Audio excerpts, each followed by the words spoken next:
통일의 여명이 밝아온다. 우리는 역대 대통령 선거 중에서 역사상 유례를 찾아볼 수 없는 특별한 대통령 선거를 이번에 했습니다. 이번 대통령 선거는 그냥 그저 어떤 대통령을 뽑느냐, 누가 더 정치를 잘하느냐 못하느냐 이런 정치적인 얘기가 아니라 사느냐 죽느냐, 선이냐 악이냐, 정이냐 불이냐, 적화 통일이냐 자유통일이냐, 대한민국 지도상에서 영원히 없어지느냐, 아니면 조선민주주의 인민공화국이 대한민국 품으로 들어오느냐, 선과 악의 싸움이요 악한 사탄의 영과 하나님의 정의와의 싸움이었습니다. 위기냐 기회냐, 위기를 위기로 알면 위기가 기회가 되는 것이고, 위기를 위기로 알지 못하면은 돌이킬 수 없는 영원한 위기가 되는 것입니다. 그런 의미에서 이번 대통령 선거는 정말 1% 안팎의 아슬아슬한 그런 위기 상황 속에서 하나님께서 사람들의 마음을 움직이고 감동하시고 역사하심으로 벌써 샴페인을 터뜨릴 그런 상황까지 와 있었는데, 판세를 역전시켜서 국민이 위기를 정말 위기로 알고 적극적으로 위기에 대처했기 때문에 위기가 기회가 됐습니다. 그래서 박근혜가 대통령으로 당선이 됐습니다. 박근혜가 대통령으로 당선됐다는 것은 그저 여자가 대통령이 됐다는, 또 뭔가 좀 새로운 기대를 해본다는 그런 문제가 아니라, 이거는 한반도의 역사의 위대한 사건이요, 또 나아가서 아시아 평화와 아시아의 판도를 바꾸는 역사적인 대사건이 될 것입니다. 왜냐하면은 이번 박근혜가 대통령 됨으로 해서 한반도의 통일의 여명이 밝아오기 때문입니다. 이거는 막연한 우리의 바람이 아니라 하나님의 역사 섭리가 그렇게 나타나고 있습니다. 이제 우리에게는 이미 기회가 주어졌습니다. 그러나 이 기회를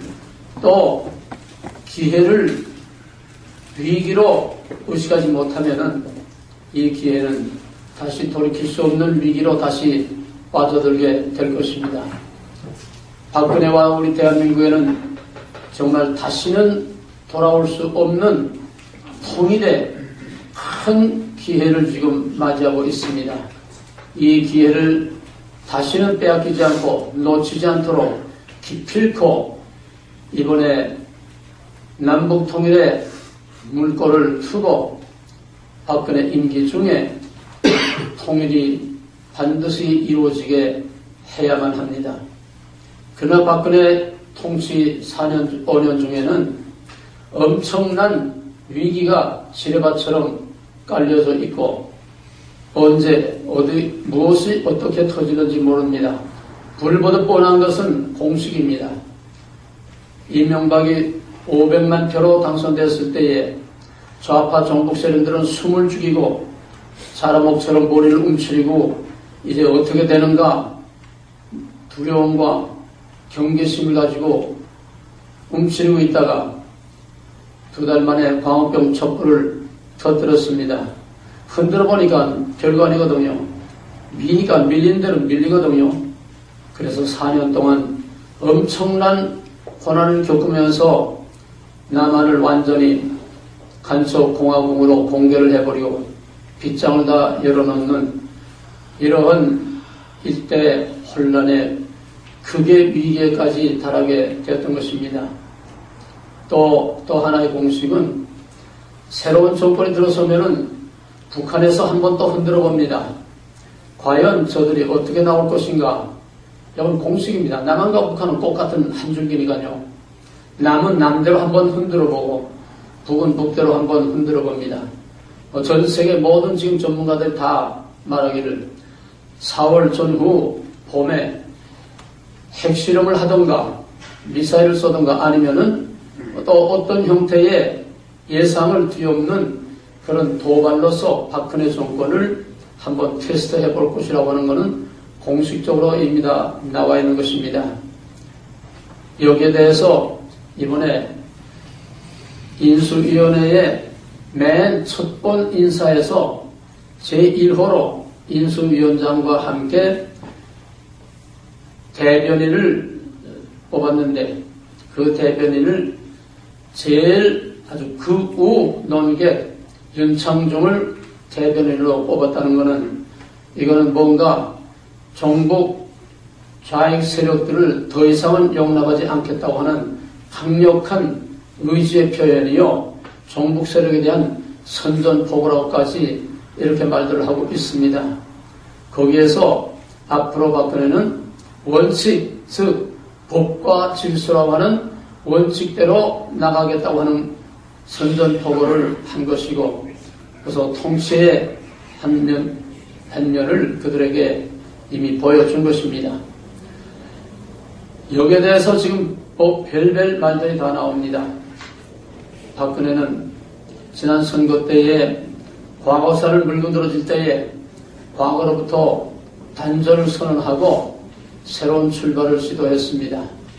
선거 때에는 표를 의식하기 때문에 하고 싶은 말도 못하고 숨을 죽이고 여러 가지 정략적인 그런 공략을 하고 행동을 했지만은 이제는 일단 정권을 잡고 칼자루를 쥐었기 때문에 이제는 죽으면 죽으리라. 자기 아버지 박정희 대통령이 내 무덤에 침을 뱉어라. 내가 역사의 영원한 역적이 될지언정 5천년의 이 지긋지긋한 가난의 고리를 끊고야 말겠다고 하는 역적을 걸어놓고 죽으면 죽으리라.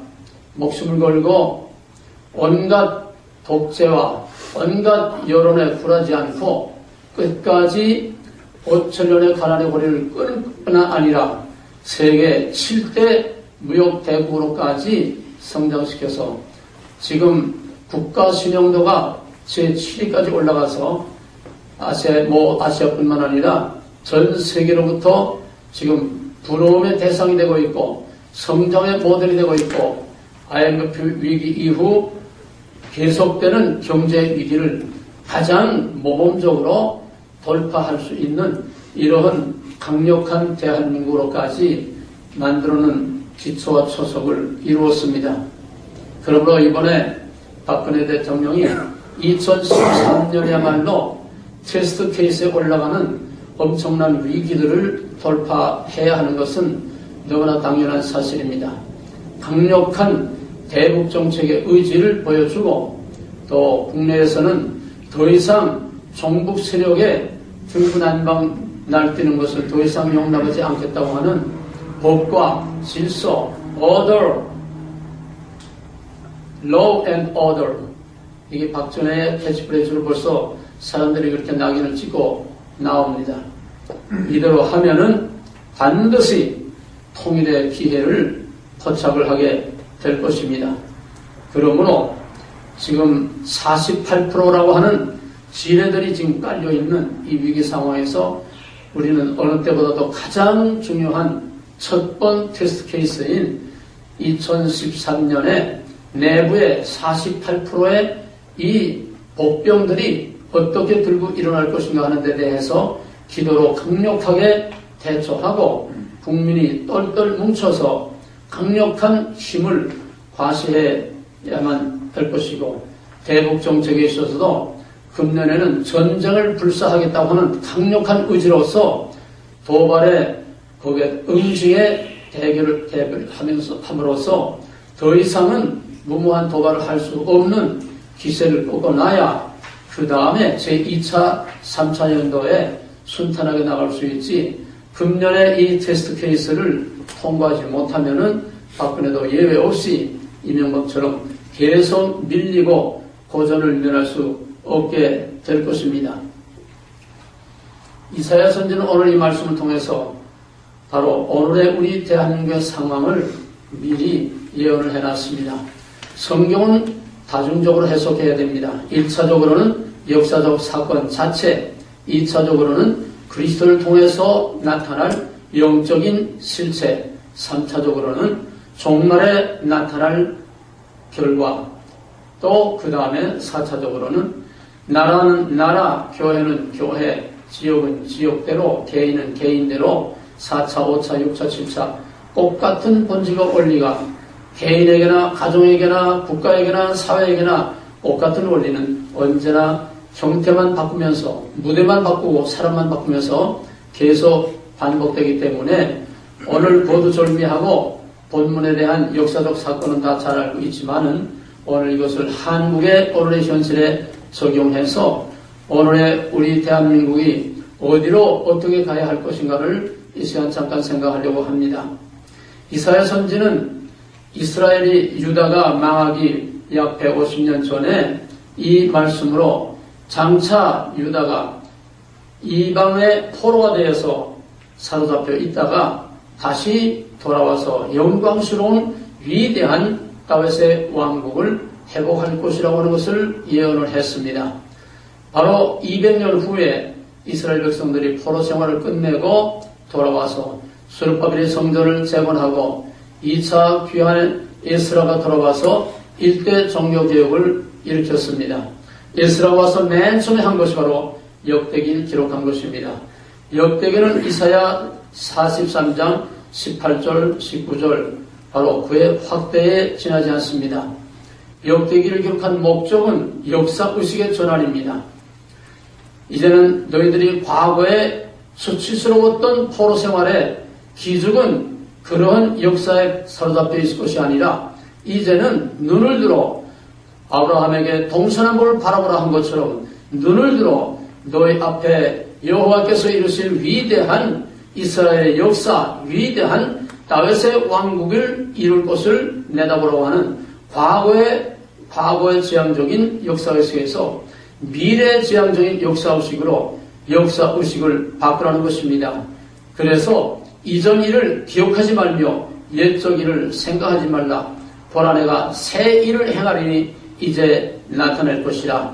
이 새 일이란 2차적으로 바빌론 포로에서 남은 자들이 돌아올 것이고 또 예수 그리스도를 통해서 장차 나타날 위대한 영적인 메시아의 왕국, 다윗의 자손으로 이룰 영적인 다윗의 왕국 이룰 것을 내다보게 하는 것이고 3차적으로는 종말에 그가 다시 오심으로 영원한 새하늘과 새 땅에 영원한 하나님의 왕국을 이룰 영광스러운 종말에 나타날 하나님의 왕국을 내다보게 하는 것입니다.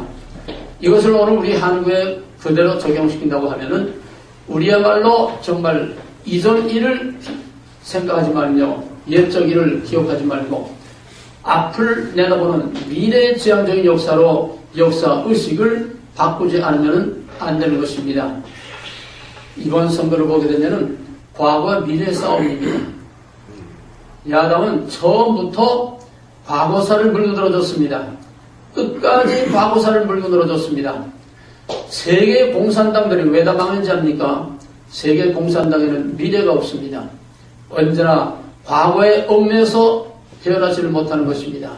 개인은 개인대로 과거의 초상 몇 대까지 올라가서 성분을 따집니다. 공산주의에서는 과거에서 절대로 해방될 수가 없습니다.